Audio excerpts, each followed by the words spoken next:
Okay, so we are done with the box. Don't care where it spawns anymore, because we're on to the wall gun portion of this challenge now.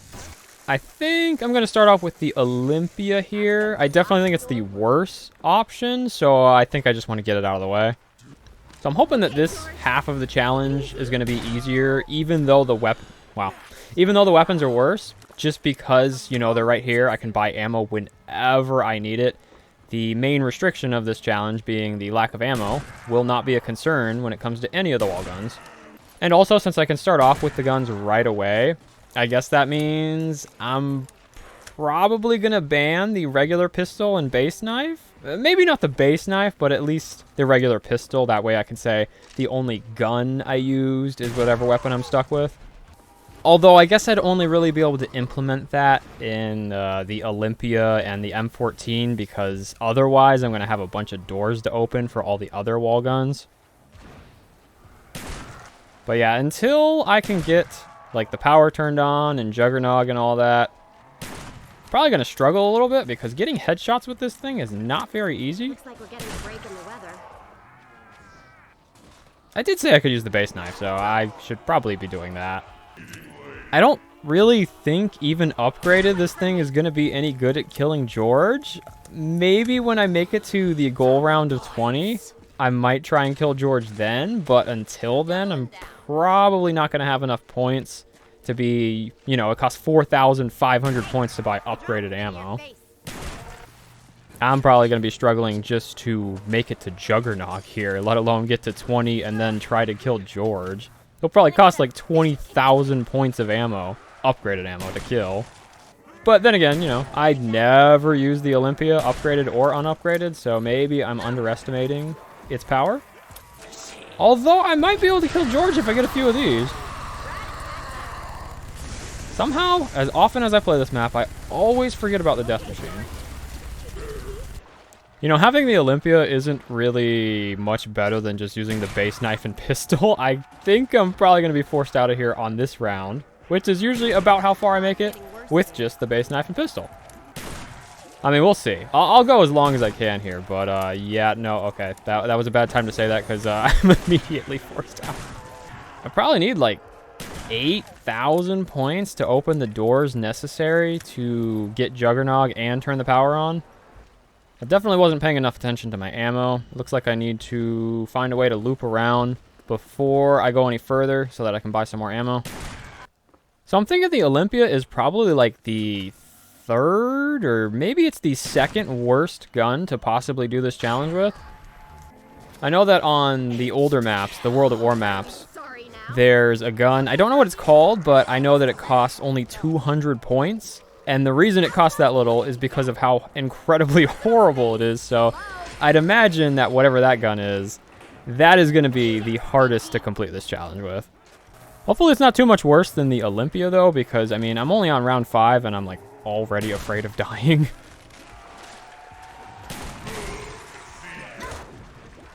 Oh, man. That was the worst possible spot to go in. I didn't want to get too close to either one, and I ended up getting too close to both zombies, so they both hit me. I mean, there's a lot of room for failure in this challenge since, you know, I have 3 uses of Quick Revive, and I'm only going for round 20, so going down's really not that big of a deal. So the Olympia is already not one-shotting on round 6. Kind of figured that'd be happening soon. Until I can upgrade this thing, this is going to be a really rough challenge. I mean, honestly, the second I get Juggernog, I'm going to feel completely fine, because even if the zombies take like 6 shots with this garbage, I'll be safe since I can take 5 hits before going down. But that is still a ways off, so until then, I am kind of terrified. The longer I can hang out in this spot, the more distance I'll create between myself and George, but as soon as I go down that slide, George turns around and takes the shortcut, so it looks like I didn't buy myself very much time, because I doubt I can kill this many. Safely in here, anyway. Yeah, no, screw that. I'm out. Once this starts 3-shotting, I think I'm going to die immediately if I don't have Juggernog, which I should be able to afford by the end of this round. So, oh, what? How did I get stuck on this? What? Like, even when I'm down, I'm still stuck. What am I stuck on? I can move now. What the heck? That's what was behind me. It was the staircase, but, like, I was at the edge of the staircase. That was so stupid. Oh, well. Once again, it shouldn't matter that much. As soon as I get Juggernog, I should not be going down very often. So although I have wasted 2 of my downs this early, I shouldn't be wasting any more, because this is the hardest part of the run. Okay, I'm pretty sure I already can afford Juggernog, but this double points should make it a definite. So long as the zombie doesn't double hit me. Which he's totally trying to. Having to open this door is fine, because I have to eventually open it to get to Juggernog anyway. I don't want to kill both of these guys. Please don't explode the other. Okay, cool. I'm pretty sure that's the final zombie.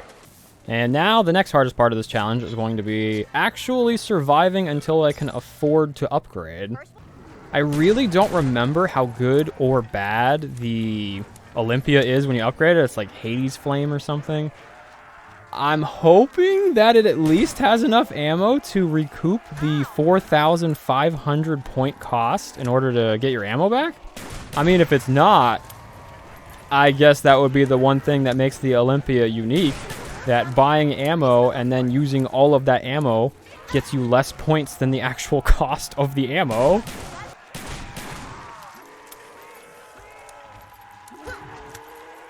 I like how your character still does the animation of reloading 2 shells despite only having 1 left.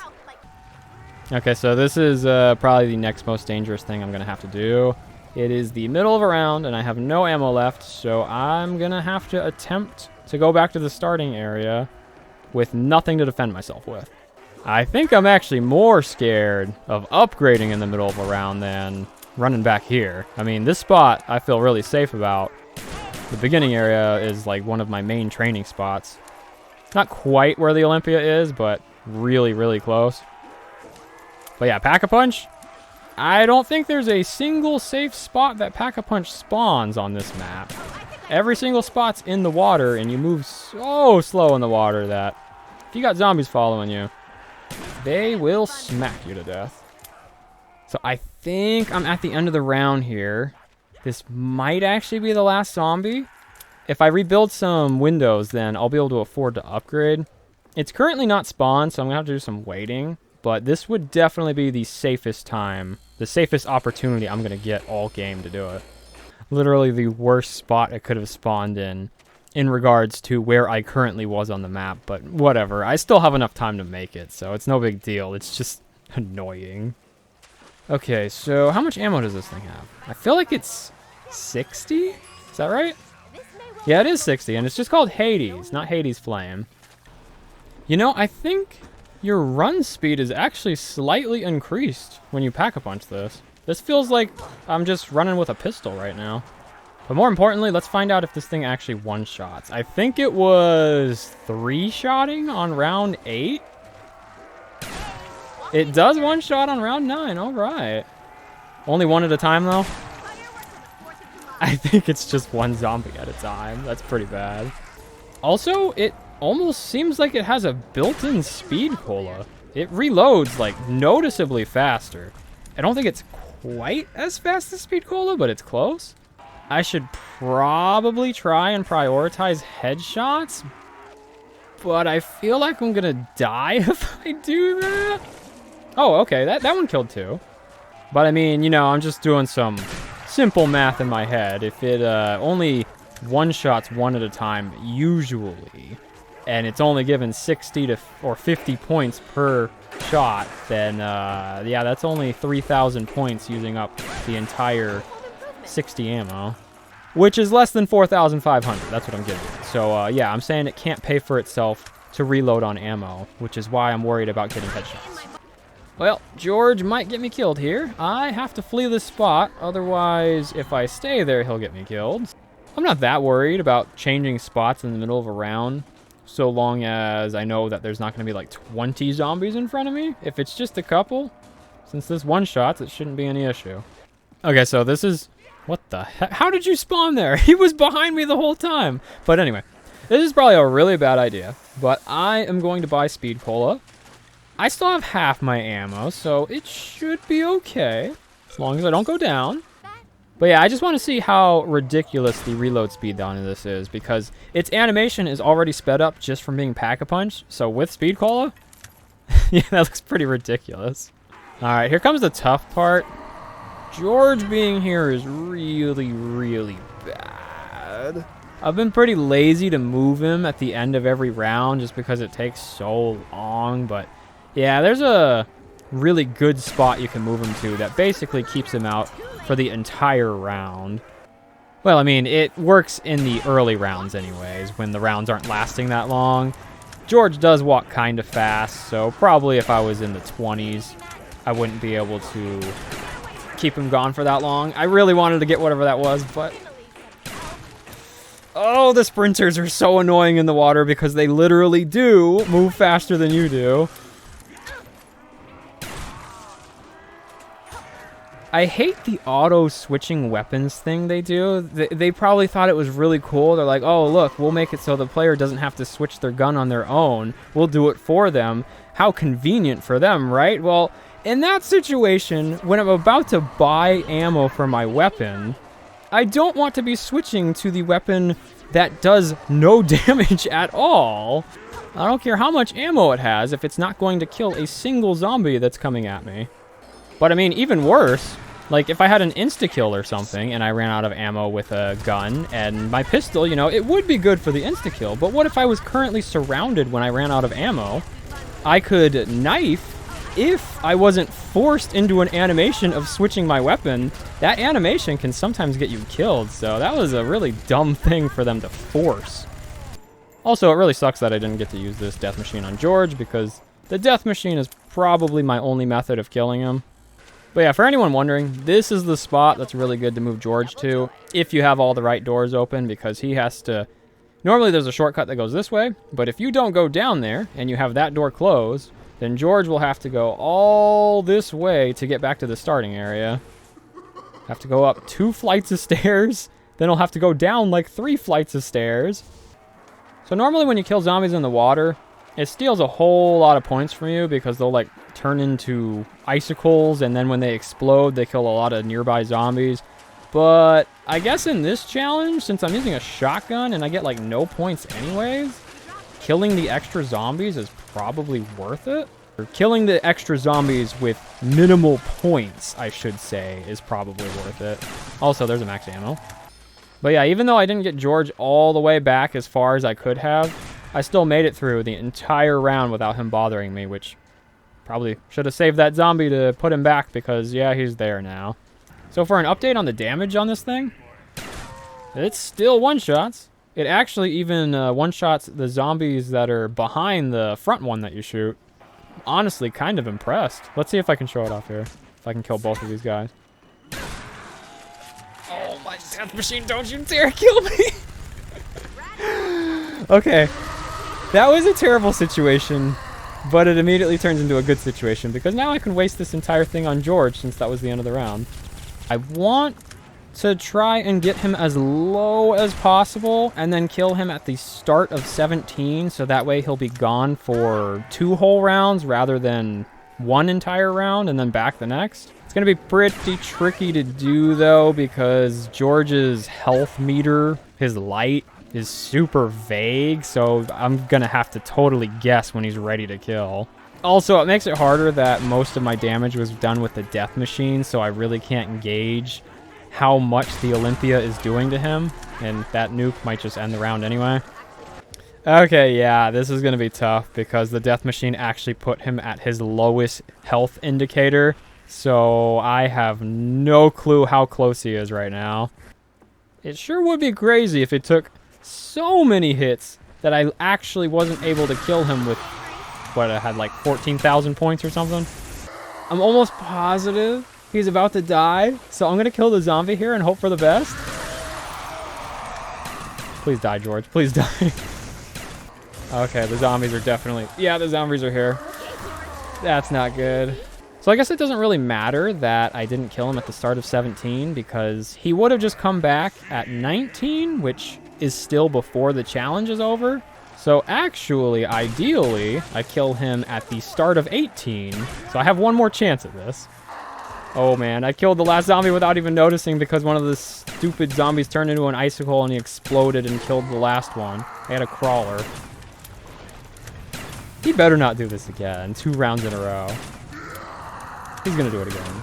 Oh my. Die, George! How much health do you have in your last stupid blinking phase?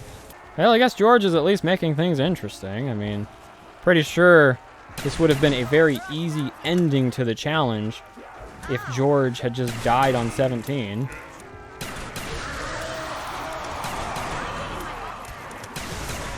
Oh my gosh, George, you're so annoying. He stunned me once, and then I got away, and I was like, okay, I'm good. And then he hits the ground, and I was like, oh, I forgot about this stupid electric shock.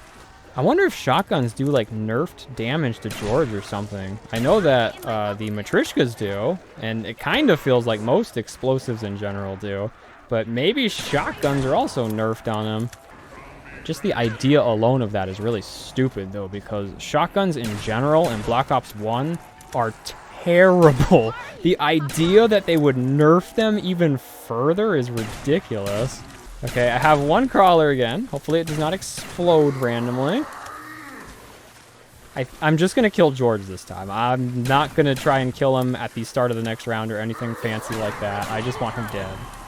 Okay, I'm bringing him to this spot down here because I am entirely under the impression that he's going to die before I run out of ammo. If that is not the case, that would be both unexpected and disappointing. Well, what do you know? That was the case after all. He took everything I had, and he's still going. Okay, the fact that George is still alive, I think this is the 3rd time I've purchased ammo and used it entirely on him. I'm thinking that, you know how the Hades sets zombies on fire? Maybe it's not a damage increase, but maybe it's some sort of special built property for this gun alone. And George is not affected by that because he's not a regular zombie, so you can't set him on fire. But that is the only explanation I can think of because I am about to run out of points and I still haven't killed him. And remember, before I started spending my points, he was at the lowest threshold of health. I actually have to stop because I can't afford any more ammo. I'm not going to be able to make it to 20 if I keep attacking George right now. Well, I sure hope I'm not about to get a game over because of some stupid technicality that George just doesn't take damage from the Olympia. I think this time, for real, I need to actually just go for headshots and nothing else, which it looks like headshots when you put it right on their head. Don't one-shot anymore. That's not good. When I fail on these challenges, it's a little bit annoying, yeah, but if I'm to fail this time because I run out of points and ammo due to what feels like an oversight by the game developers, that's gonna be just unfair. Look at George over there acting like he owns the place. He shouldn't even be alive right now. Alright, so I'm going to kill George one time no matter how long it takes with the Hades because it is still doing damage to him.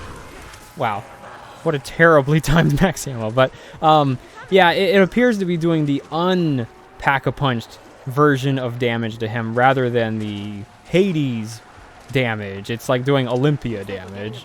This does make me kind of want to redo this map for the M14 when I get locked into that gun, just to see if it feels significantly easier to kill George with the pack-a-punch version of that than it did with the Hades.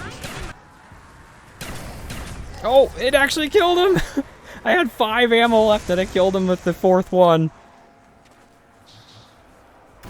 Alright, well, I mean, that was kind of anticlimactic because I sort of figured it was gonna take a lot longer. But yeah, I was about to say that was all I really wanted to do for the challenge. I didn't intentionally go down there, though. I think I've suffered through enough with this gun, though. I mean, the main goal was to get to 20, and then a side thing was like, let's kill George, too, and I did that. So, yeah, let's end things here.